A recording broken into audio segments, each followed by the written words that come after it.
Okay, William, we're going to take a look at your Week 3 Assignment 2 drawing. I think that we're still having a little bit of an issue with just kind of overall technique usage here, marker coverage kind of being the big one. And I'd also like to see you try and push a little bit more of the textural stuff so that we can start to get a little bit of that integrating into your drawings. The color I think is good. The contrast between the yellow and the black and the nice kind of rich brown umber sienna colors on the top work well together. The object itself, I think, just has a nice contrast to it, just kind of a nice natural contrast to it, which makes it just a very appealing object to look at. So I think you have the benefit of that kind of right off the bat. You're also trying to get in, I think more so than in past drawings, a little bit more detail than usual. You know, the handles, the finish along the edges of the doors and the cabinet. So these are things that you'll want to continue as you move into Assignment 3, where you're just going to be dealing with this again, but within an environment. But as you do move into into Assignment 3, you're going to want to make sure that you have your perspective correct. So the 2-point perspective, there's a lot of things kind of that are kind of off with it. Let me just fix this here.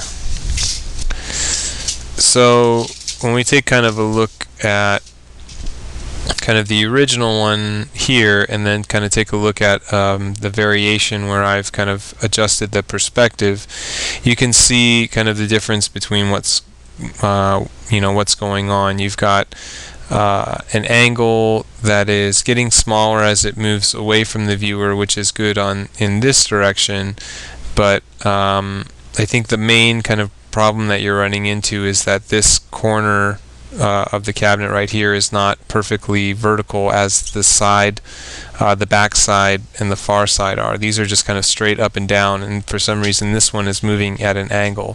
So it's pushing this box out a little bit too much, and being able to kind of make this a complete vertical line like the other ones are kind of shores it up to make it feel like much more like kind of a box, and then you can from there, everything else kind of fits into place. As soon as you go in and you kind of draw a vertical line here instead of what it's doing this way, it's really easy to make fixes to it. Obviously, it's not going to be easy to do in a marker because you're working with black, but it within the pencil kind of drawing, it would be easy to do.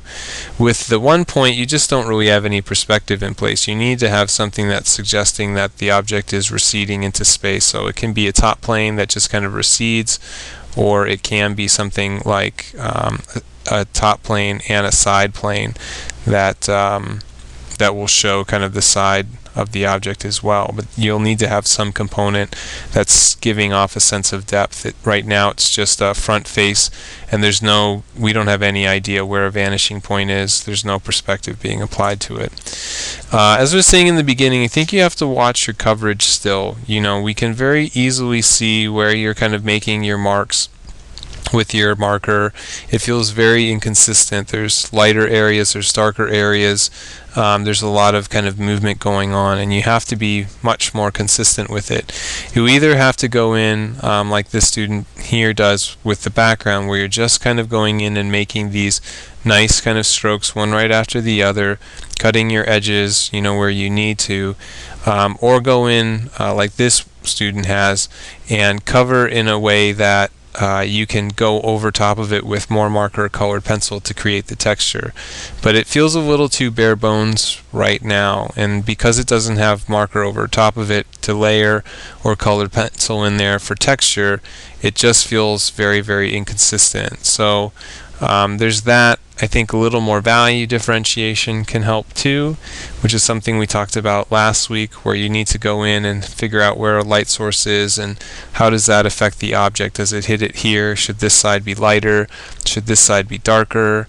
That sort of stuff. So I think there's a lot to think about as you move into the next assignment, along with kind of how to deal with the environment, but they all kind of go together.